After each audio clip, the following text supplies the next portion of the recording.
Hello guys, আসসালামু আলাইকুম। আজকে আমি আপনাদের সামনে দুইটা সিরাপ নিয়ে হাজির হয়েছি। এক হলো জিঙ্ক বি, দুই হলো জিঙ্ক। এই দুইটা সিরাপের উপর তিনটা প্রবলেম নিয়ে আপনাদের সামনে কথা বলবো। যে সকল পরিবার বা ফ্যামিলিতে ছোট বাচ্চা বা সোনামণি রয়েছে, অর্থাৎ 1 থেকে 5-6 বছরের বাচ্চা রয়েছে, তাদের জন্য আজকের ভিডিও খুবই গুরুত্বপূর্ণ এবং ইম্পর্টেন্ট। মনোযোগ দিয়ে ভিডিওটা দেখবেন, দেখার পর 100% কোনো না কোনো কিছু শিখতে পারবেন, 100% নিশ্চয়তা দিয়ে গেলাম। এক হলো জিঙ্ক বি, আরেক হলো জিঙ্ক। অর্থাৎ আপনার সোনামণি বা আপনার বাচ্চা যখন পাতলা পায়খানা বা ডায়রিয়া হবে, তখন কোন সিরাপটা খাওয়াবেন? 2, কৃমির ওষুধ খাওয়ার পর, অর্থাৎ কৃমির ওষুধ খাওয়ার পর আপনার সোনামণি বা সোনা বাচ্চাদেরকে কোন ভিটামিনটা খাওয়াবেন?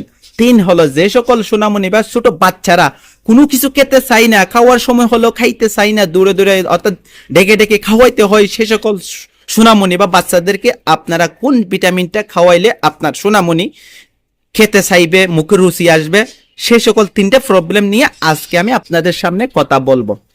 এক, যে সকল সোনামণি বা ছোট বাচ্চাদের পাতলা পায়খানা, অনর্গল পায়খানা, বমি এবং পায়খানা হচ্ছে, ডায়রিয়া হয়ে গেছে, সে সকল বাচ্চাদেরকে কোন ভিটামিনটা খাওয়াবেন? তাদেরকে খাওয়াবেন শুধু জিঙ্ক সিরাপটা খাওয়াবেন, সাথে ফিলমেট, সাথে আরেকটা যদি অ্যান্টিবায়োটিক লাগে অ্যান্টিবায়োটিক এবং ফিলমেট সিরাপটা খাওয়াই দিবেন। দেখবেন যে আপনার সোনামণি বা ছোট বাচ্চার ডায়রিয়া বা পাতলা পায়খানা হওয়ার পরও সতেজ এবং স্ট্রং রয়েছে। এই জিঙ্ক সিরাপ খাওয়ানোর পর কোনো দুর্বল হবে না, দুর্বলতা আসবে না, 100% নিশ্চয়তা দিয়ে গেলাম। 2 হলো আপনার সোনামণি বা ছোট বাচ্চারা যখন 1 থেকে 5-6 বছরের বাচ্চারা যখন ভাত খাওয়া শুরু করে, ভাত, মাছ, মাংস খাওয়া শুরু করে, তখন ছোট বাচ্চাদের সুতা কৃমি হয়, এখন পায়খানাতে ছোট ছোট কৃমি দেখা দেয়।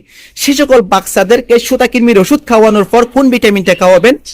এক হলো জিঙ্ক বি সিরাপটা খাওয়াবেন, কেননা এই সিরাপটা খাওয়ার পরে আপনার সোনামণির দুর্বলতা হবে না এবং মুখের রুচি আরো বৃদ্ধি পাবে। এই ভিটামিনে রয়েছে জিঙ্ক ভিটামিন বি কমপ্লেক্স। এই ভিটামিন খাওয়ার পর আপনার সোনামণি বা ছোট বাচ্চা বেশি বেশি খেতে চাইবে, মুখের রুচি আসবে, খাওয়ার সময় টাইম মতো খাবে।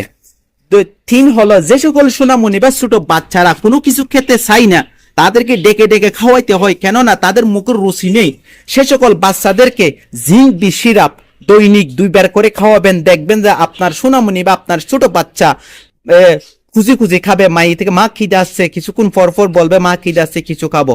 এই সিরাপটা খাওয়ানোর পর মুখের রুচি বাড়বে, পেটের খিদা বাড়বে, তখন সোনামণি বা আপনার ছোট বাচ্চা ডেকে ডেকে মাকে খুঁজে খুঁজে ভাত অথবা নাস্তা পানি কোনো কিছু খুঁজে খুঁজে খাবে। এই ভিটামিন সিরাপ দুটি খুবই গুরুত্বপূর্ণ এবং ইম্পর্টেন্ট। এই সিরাপ হলো এসকেপ ফার্মাসিউটিক্যাল লিমিটেডের গুরুত্বপূর্ণ সিরাপ।